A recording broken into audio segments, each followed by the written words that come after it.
अब नाज़रीन, मैं सनम एजाज और आप देख रहे हैं मुद्दा सनम के साथ। और आज के मुद्दे में हम कज़िये ज़मीन बरसर ज़मीन का मामला ही उठाएंगे। जम्मू से लेकर कश्मीर वैली के मुख्तलिफ इलाकों तक हर जगह पे मामलात अवाम में तज़ब्ज़ुब का शिकार बने हुए हैं।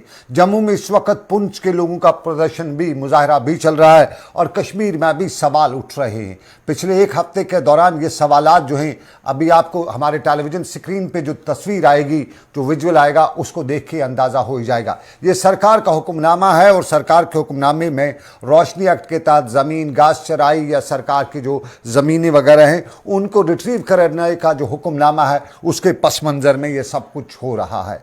जम्मू से लेकर कश्मीर तक सरकार हुक्मनामे में बता चुकी है कि सरकार की जितनी भी ज़मीन है वो इस महीने के आखिर तक यानी 31 जनवरी तक रिट्रीव वापस ली जाएंगी। और फिर उन ज़मीनों पे किसी ने घर बनाया है, किसी ने झोंपड़ा बनाया है, किसी ने कोई सहन बनाया है, तो वो सब कुछ डिसमेंटल किया जाएगा, यानी डोज़र चलाया जाएगा। और ये है राजौरी खित्ते में कुछ जगहों पे ऑर्डर सरकार के, और इन हुक्मनामों में, इन ऑर्डर्स में बताया गया है कि एक हफ्ते के अंदर अंदर सरकारी ज़मीनों को खाली करना है। और अगर एक हफ्ते के अंदर अंदर सरकारी ज़मीन को खाली नहीं किया गया तो सरकार डोज़र चलाएगी और डोज़र का ख़र्चा भी उन लोगों से वसूल किया जाएगा जिन लोगों ने ज़मीन पे कब्ज़ा किया होगा। ये खित्ते राजौरी पुंछ में यह हुक्मनामा जारी है और कश्मीर के मुख्तलिफ इलाकों में एडमिनिस्ट्रेशन इस वक्त घर घर जा रही है, ज़मीनी को खाली करवा रही है और ये भी बता रही है कि उन्हें शाम को पूरा जो सरकार को है अपडेट करना पड़ता है कि उन्होंने कितने मकान, कितनी दुकानें, कितनी ज़मीन को खाली कराया है। और इस सारे के बीच में सरमा में हो रही है सारी कार्रवाई से लोगों में गम गुस्सा भी है, लोगों में डर भी है और साथ साथ में बताते हैं कि इस कड़कती बारिश में, बर्फ़ में, ठंड में वो कहाँ जाएं। ये ज़मीन का मुद्दा रोशनी एक्ट से शुरू होता है। रोशनी एक्ट साल 2001 में डॉक्टर फारूक अब्दुल्ला तब जम्मू कश्मीर के थे, तब उन्होंने इसको सामने लाया था और उसके बाद तब इसका नाम नहीं था, लेकिन रोशनी एक्ट इसका नाम नहीं था। लेकिन 2007 में इसको बाज़ाब्ता तौर पे कानूनी शक्ल दी और तब गुलाम नबी आज़ाद जम्मू कश्मीर के चीफ मिनिस्टर थे और तब उन्होंने बताया था कि इस ज़मीन को वापस ले, मालकाना हकूक़ उन लोगों को देने से जो रकूमात मिलेंगी उससे जम्मू कश्मीर के पावर प्रोजेक्ट्स बनाए जाएंगे, यानी एक रोशनी दी जाएगी जम्मू कश्मीर को, इसलिए इससे रोशनी एक्ट का नाम दिया गया। लेकिन उस पर बहुत से विवाद खड़ा हुए। 2014 में CAG ने जब अपनी रिपोर्ट दी तो उसने बताया कि इसमें बड़ी इरेगुलरिटीज़ हैं। ये रोशनी एक्ट की बात करूँ, 2015 में स्टेट विजिलेंस ऑर्गेनाइजेशन ने 20 के करीब सरकारी मुलाजमीन के खिलाफ इस रोशनी एक्ट के मिसयूज पर जो है पर्चा भी काटा।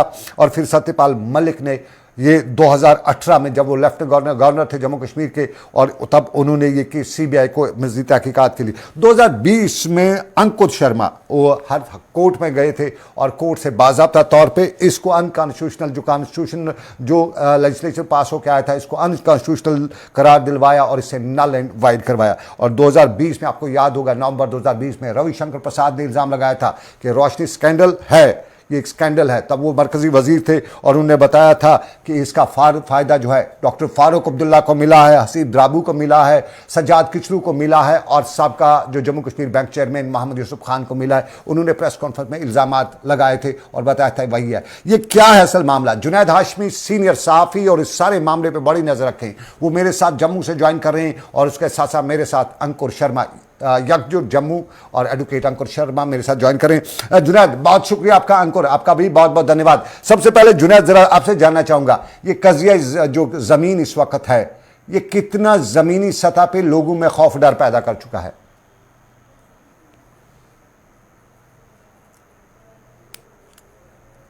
अंकुर, आप दुख है ये, मुझे भद्रवाह से भी क्या कहते हैं फोटोज आ रहे हैं, कश्मीर के दूर दराज के इलाकों से लोग मुझे व्हाट्सएप पर फोटोज भेज रहे हैं और इसी तरह के, जैसे आपने उर्दू में ऑर्डर दिखाया है, बिल्कुल इसी तरह के आदेशनामे जो हैं वो इन लोगों ने, नायब तहसीलदारों ने, कई जगहों पर तहसीलदारों ने फौरन जो है उन्होंने नोटिस निकाल दिए हैं। अब मामला यह है कि हुकूमत ने इस बात की यकीन दहानी कराई थी कि जो गरीब लोग हैं, जो कमजोर लोग हैं, जिनके पास एक मकान है, जमीन के ऊपर सिर्फ एक मकान है, उसके अलावा और कुछ नहीं, उनके खिलाफ हम कोई कार्रवाई नहीं करेंगे। लेकिन जमीन से खबर यह आ रही है कि फिलहाल पहले सबसे उन्हीं के खिलाफ जो है, सबसे पहले उन्हीं के खिलाफ कार्रवाई करना हुकूमत ने शुरू कर दी है, क्योंकि आप ऑर्डर जो है बहुत ऊपर वाले लेवल से ला रहे हैं। लेकिन अब सुरनकोट में तहसीलदार सुरनकोट ने एक ऑर्डर निकालते हैं, अभी दरहाल का एक ऑर्डर वायरल हो रहा है, कश्मीर से एक ऑर्डर वायरल हो रहा है, भद्रवाह से एक ऑर्डर वायरल हो रहा है। तो इसका मतलब यह होगा कि जमीन पर तहसीलदारों ने और नायब तहसीलदारों ने बाजाबता रोशनी, सरकारी जमीन, काचराई जमीन के ऊपर जो भी आपने इमलाक बनाई हैं उन तमाम इमलाक को आप खुद गिराएं। अगर आप नहीं गिराते हैं तो उसके बाद फिर हमारे बिल्डोजर आएंगे, उनके साथ तोड़फोड़ होगी और उसका खर्चा जो है वो भी आप ही को देना पड़ेगा। तो इसकी वजह से जबरदस्त खौफ और हिरास का माहौल लोगों के बीच में है और हुकूमत इस बात को जानती है कि लोग खौफजदा हैं, डरे हुए। इसीलिए रेवेन्यू सेक्रेटरी वीके बिदुरी ने कहा, क्लैरिफिकेशन भी आया, वो उन्होंने कहा कि नहीं जी, हम तो सबसे पहले ताकतवर लोगों के खिलाफ कार्रवाई करेंगे, इसमें कमजोर और गरीब लोग हमारे निशाने पर नहीं है। लेकिन जमीन पर ऐसा नजर नहीं आ रहा। जमीन पर नजर यह आ रहा है कि कहानी वहीं से शुरू हो रही है जहां से सबको लग रहा था इस बार कहानी शुरू नहीं होगी। इस बार सबको लग रहा था कि शायद ये जो भी कार्रवाई होगी ये किसी बड़े पैमाने पर जिन लोगों ने जमीन जो काबिज हैं वो लोग करेंगे। वहीं पर जब आप वकला हजरात से बात करते हैं तो उनका अपना अपना मौकिफ है इसके ऊपर। कल मेरी एडवोकेट असीम सहानी से बात हुई तो उन्होंने बड़ी एक इंपॉर्टेंट बात बताई। उन्होंने कहा कि जिस पीआईएल में ये रिलीफ कोर्ट से मांगा गया था कि आप इस रोशनी के कानून को अनकॉन्स्टिट्यूशनल डिक्लेयर करें, एडवोकेट अंकुर शर्मा हमारे साथ हैं, वो ज्यादा बेहतर तरीके से बता पाएंगे। उन्होंने कहा वो पीआईएल अभी डिसाइड ही नहीं हुई है और जिस पीआईएल में फैसला आया है उस पीआईएल में एडवोकेट अंकुर शर्मा ने इंप्लीमेंट एप्लीकेशन डाली थी, जिस इंप्लीमेंट एप्लीकेशन के ऊपर कोर्ट ने फैसला दे दिया कि असंवैधानिक है, गैर आईनी कानून है। तो और उनका ये कहना है कि हुकूमत जब ये कार्रवाई करने लगेगी रोशनी में तो वो कहते हैं कि ये कंटेम्प्ट ऑफ सुप्रीम कोर्ट भी होगा, कंटेम्प्ट ऑफ हाई कोर्ट भी होगा। ये वकला हजरात का कहना है। अंकुर शर्मा, एडवोकेट अंकुर शर्मा मेरे साथ मौजूद है। अंकुर जी, स्वागत है आपका, बहुत बहुत धन्यवाद, आपने मुझे ज्वाइन किया जम्मू से, इस समय दिया। मैं जरूर आपसे जानना चाहूंगा, आप ऑनरेबल कोर्ट गए थे, आपकी याचिका दाखिल हुई थी, आपने सुप्रीम ऑनरेबल कोर्ट से वहां पे जो रिलीफ मांगा था, क्या वो आपको मिला था? आपने नल एंड वाइड कराया, उसके बाद इंप्लीमेंटेशन की बात कराई की गई थी। एक पब्लिक इंटरेस्ट लिटिगेशन जिसमें रोशनी एक्ट की कॉन्स्टिट्यूशनल वैलिडिटी यानी संवैधानिक वैधता को चुनौती दी गई थी और साथ ही साथ रोशनी एक्ट की इम्प्लीमेंटेशन में सीएजी ने जो खुलासा किया था कि 25,000 करोड़ का घोटाला हुआ है, उस घोटाले की जांच सीबीआई को सौंपने के लिए भी याचिका दी थी। अक्टूबर 2020 में इन तमाम याचिकाओं पर फैसला आया, संवैधानिक वैधता के संबंध में भी फैसला आया और सीबीआई को जांच सौंपने के संबंध में भी फैसला आया। और उस फैसले में यह कहा गया कि सीबीआई इस घोटाले की जांच करेगी, साथ में ये कानून जो है वो असंवैधानिक है। इस कानून के तहत किए गए सारे आवंटन रद्द किए जाते हैं और सरकार को आदेश दिया जाता है कि जितनी भी लैंड रोशनी के तहत एलोकेट की गई हैं, दी गई हैं या स्टेट लैंड जो अदरवाइज इलीगल अनऑथराइज्ड ऑक्यूपेशन में है उन्हें वापस लिया जाए। जहां तक हाशमी साहब ने बात की कि प्रोबेबली कोई पीआईएल डिसाइड नहीं हुई है, वो देखिए, वो मुझे लगता है कि कुछ जो लोग रिव्यू पिटीशन में गए हैं वो इस तरीके की जगलरी इस्तेमाल कर रहे हैं। हाशमी साहब ने किसी की जानकारी के आधार से, किसी से बात करने के आधार पर ये बात की, लेकिन मैं ये साफ कर दूं कि 2018 में जिस समय सत्यपाल मलिक जी ने इस कानून को रिपील किया था तो उसमें सेविंग क्लॉज इंट्रोड्यूस कर दिया था। तो सेविंग क्लॉज के तहत ये कह दिया था कि रोशनी के तहत जिन लोगों को भी जमीनों के मालिकाना हक मिल गए हैं वो तो प्रोटेक्टेड रहेंगे, नए लोगों को हम नहीं देंगे। तो उस रिपील एक्ट को भी चैलेंज किया गया था। तो ये 4-5 केस थे जो क्लब्ड थे। एक तो रोशनी की जांच जो सीबीआई को दी जाए वो, दूसरा रोशनी कानून की संवैधानिक वैधता को, और तीसरा रिपील एक्ट को भी जो हमने चुनौती दी थी कि सेविंग क्लॉज को निरस्त किया जाए वो। तो कलेक्टिवली इस पे एक ही फैसला आ सकता था हमारे फेवर में कि इस कानून को वॉइड डिक्लेयर किया जाए एब initio from the very Inception. वही जम्मू कश्मीर हाई कोर्ट ने किया और ये कहना बिल्कुल गलत होगा कि कोई भी पीआईएल या पिटीशन इस समय जम्मू कश्मीर हाई कोर्ट में पेंडिंग है और किसी भी केस में फैसला नहीं आया है। फैसला आ गया है ये सारे क्लब केसेस से। हाईलाइट अगर कहीं कोई क्लरिकल मिस्टेक है कि पीआईएल 41/2014 नहीं लिखा है और 48/2000, तो वो क्लरिकल इश्यूज हैं जो रिव्यू पिटीशन में ठीक किए जा सकते हैं, बल्कि ये मामला पूरे तरीके से डिसाइड हो चुका है। अब सरकार उसी जजमेंट की इम्प्लीमेंटेशन के संबंध में कुछ कॉन्ट्राडिक्टरी स्टैंड ले रही है। सुप्रीम कोर्ट में वो लोग जो इस जजमेंट की अपील में गए वहां के उनके फेवर में कह दिया कि इनके खिलाफ कोई कार्रवाई नहीं करेंगे। मैं चूंकि जो I am not a law student and I don't have much more knowledge of law, लेकिन मैं एक चीज़ ज़रा जानना चाहूँगा जो मैंने पढ़ा सुना। तुषार मेहता जो हैं सोलिसिटर जनरल, वो 2020 में ऑनरेबल सुप्रीम कोर्ट जाते हैं और वहाँ तब मैंने खबर बनाई थी कि वो बड़ी राहत मिली, क्योंकि उन्होंने एफिडेविट ऑनरेबल कोर्ट में दिया था कि तो इस पर कोई कार्रवाई नहीं होगी रोशनी एक्ट के मामले को लेके, लैंड के मामले को लेके जम्मू कश्मीर, जब तक इस सारा मामला जो है ये तुषार मेहता जो है on behalf of the government देते हैं ये एफिडेविट। तुषार मेहता नहीं, गवर्नमेंट की तरफ से एफिडेविट नहीं था। मैं आपको थोड़ा सा करेक्ट कर दूं, वहां पे एक ओरल एक सबमिशन थी कि जो लोग, और वो चंद लोग थे, 10-15-20 लोग, जो लोग सुप्रीम कोर्ट में आए हैं इनके खिलाफ कोई कोर्सिव एक्शन हम नहीं लेंगे। ये केवल एक ओरल स्टेटमेंट थी, एफिडेविट नहीं था, लेकिन हाँ ये सुप्रीम कोर्ट के आदेश में रिफ्लेक्ट हुआ था। लेकिन वो 10-15 लोगों को लेके ही सुरक्षा देने की बात की गई थी और वो टॉप नॉच उस तरीके के लोग थे जिनके खिलाफ हाईकोर्ट ने कहा था कि आप टॉप प्रायोरिटी बना के इनके खिलाफ कार्रवाई कीजिए। तो सरकार ने एक तो वहां पे रोशनी जजमेंट को डाइल्यूट किया, एक चीज। दूसरा, रिव्यू पिटीशन फाइल करके रोशनी जजमेंट की इंप्लीमेंटेशन को स्टॉल करने का काम इस समय की सरकार ने किया, भाजपा सरकार ने किया। दूसरा, अब तीसरा, मुझे ये केवल लगता है कि 31 जनवरी तक का जो आदेश निकाला है ये केवल एक दिखावे की राजनीति है। चुनाव आने वाले हैं, 2024 में भी चुनाव है, पंचायती म्युनिसिपल चुनावों की भी बात प्रोबेबली सामने आ रही है। तो केवल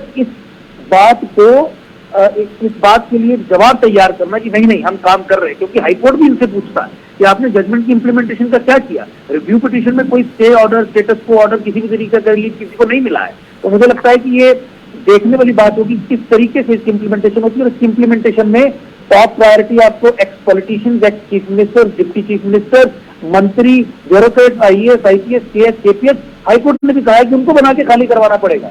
ये एक गलत संदेश दिया जा रहा है, कॉन्ट्राडिक्टरी स्टैंड देके कि सरकार बिल्कुल एक तरीके से तैयार है जजमेंट की इंप्लीमेंटेशन के संबंध में। अब मैं जुनैद हाशमी से जरा जानना चाहूंगा। जुनैद, अगर आपको याद होगा, मुझे भी याद है इस सारा मामला जब गीता मित्तल थी जम्मू कश्मीर की चीफ जस्टिस, तो वहाँ पे ये सारा मामला जब हुआ था तो बहुत से लोगों ने तब लॉयर्स हायर किए थे, बताया था कि उनको सुना ही नहीं गया। जो इसमें जिन्होंने ज़मीनें वगैरह ख़रीदी थी उसमें जफ़र शाह एडवोकेट रिप्रेजेंट करे थे मिस्टर ब्रॉडवे को, ब्रॉडवे की तरफ से, और उनका था कि हम इस मामले को लेके, क्योंकि ये वन साइडेड कोर्ट ने सुना, हमें नहीं सुना, जिन लोगों का नुकसान हुआ है तो वो अगली कोर्ट में चले गए थे।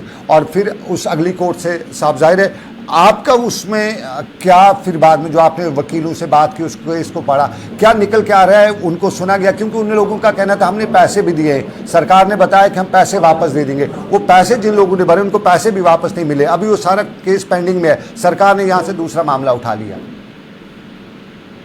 देखिए, जहां तक जो बातचीत मेरी इन वकला हजरात के साथ हुई है, उन्होंने दो चीजें बड़ी इंपॉर्टेंट इसमें बताई। एक तो ये कि जो लोग सुप्रीम कोर्ट में गए थे वो लोग गए थे कि उनकी लीसें थी, लीज को लेकर वो लोग सुप्रीम कोर्ट में पहुंचे। जब वो सुप्रीम कोर्ट में पहुंचे तो सुप्रीम कोर्ट जिस वक्त इस मामले की सुनवाई कर रहा था, उसी वक्त जम्मू कश्मीर की हुकूमत हाईकोर्ट में जाती है और हाईकोर्ट में रिव्यू पिटीशन फाइल करती है। यहां रिव्यू पिटीशन की हियरिंग शुरू हो जाती है, वहां सुप्रीम कोर्ट जो है उन लीज होल्डर्स को सुन रही थी।